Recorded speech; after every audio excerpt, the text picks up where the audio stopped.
For more on this, let's bring in political analyst Ori Goldberg. Ori, great having you. Second, what's driving Israel's decision to move troops back into all of Gaza at this stage of the conflict? Well, Israel doesn't have very much more to do, Diego, other than occupy Gaza, or at least pretend to occupy Gaza.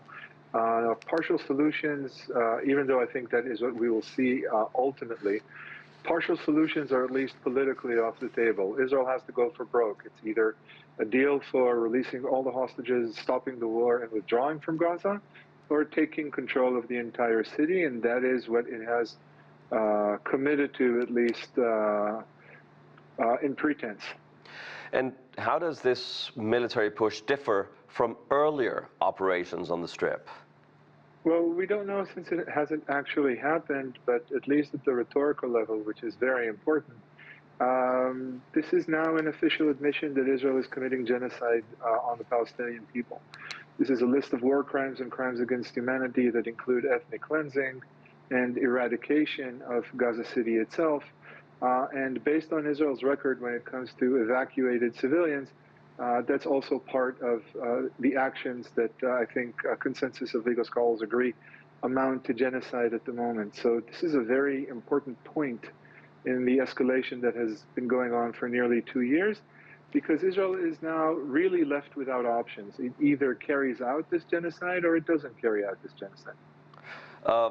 I would find it hard to qualify and to classify the genocide word into these actions. A lot of the legal requirements don't seem to be there.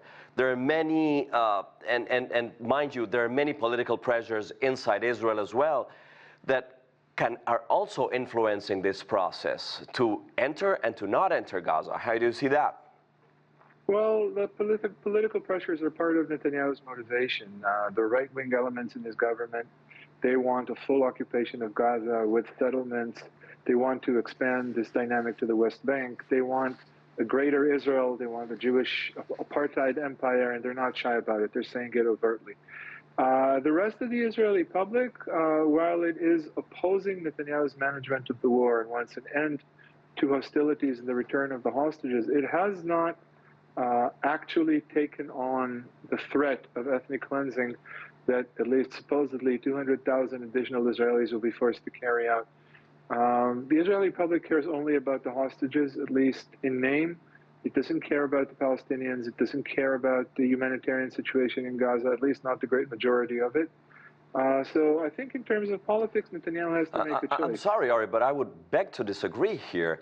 There are many actors, especially from center-left, who are actually paying very good attention to the Palestinian position and have been demonstrating in their favor. They're probably not the majority, but they're visible and they're present. Oh, I don't know, Diego. The best of my understanding, they're a distinct minority. The demonstrations that take place in Israel on a weekly basis call for two things: an end to the war and the return of the hostages. They don't call for an end to Israel's military campaign. And the potential heirs of Netanyahu in an upcoming general election have already said that they are not dismissing the option that once elected, they will go back and finish the job. What they're saying is that Netanyahu doesn't have a mandate to continue. That's not the same as caring about the Palestinians or taking responsibility for Israel's actions vis-a-vis the Palestinians in Gaza. The people who are actually calling for an end to Israel's campaign because of the genocidal effects or the crimes against humanity that are being committed in the Gaza Strip, they are a very small minority, and they are most certainly not representative of Israeli public opinion. Ori Goldberg, thank you for your insights. Thank you.